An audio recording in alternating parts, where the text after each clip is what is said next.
Dragi prijatelji, pozdravljam vas! U pola sata krtice iskopaju i do 7 kg zemlje.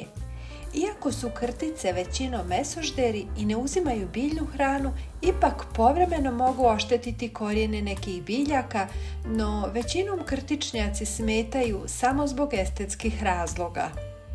Krtice ne jedu korijenje biljaka, već kukce i nametnike, a kopanjem miješaju humus. Ako se u vrtu pojave krtice, važno je brzo djelovati.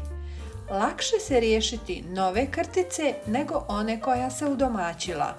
U ovom videu pogledajte 3 metode koje će vam pomoći da ih se riješite na potpuno prirodan način bez upotrebe hemijskih sredstava.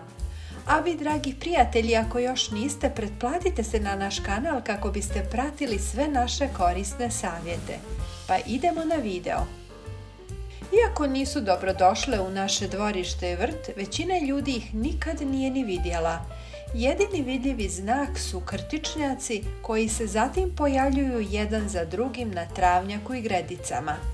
Krtice su posebno aktivno u proljeće i jesen, kada je zemlja dovoljno vlažna što im omogućava da lakše kopaju tunele. Krtica ne vidi dobro, ali odlično njuši i čuje. Osjeća vibracije zemlje preko Eimerovog organa na njušci. Prava smetnja je za neke baštovane. Postoji mnogo prirodnih recepata i načina da ih se riješite, pa idemo na prvi. Sipajte 1 litru vode i u nju dodajte 3 kašike ricinusovog ulja. Dobro izmiješajte. Ovom tekućinom zalijte krtičnjake, a miris ulja odbit će krtice i one će napustiti dosadašnje stanište. Druga metoda je primjena praznih flaša. Skinite čep i ukopajte vrh prazne boce u otvor rova, a zvukovi iz okoliša i zvukovi vjetra koji će prolaziti kroz bocu otjerat će krtice s tog mjesta. Možete i sami proizvoditi zvukove udarcima u flašu. Možda će njezin odlazak potrajati, ali rezultati ne bi trebali izostati. Jako efikasna je i ova treća metoda.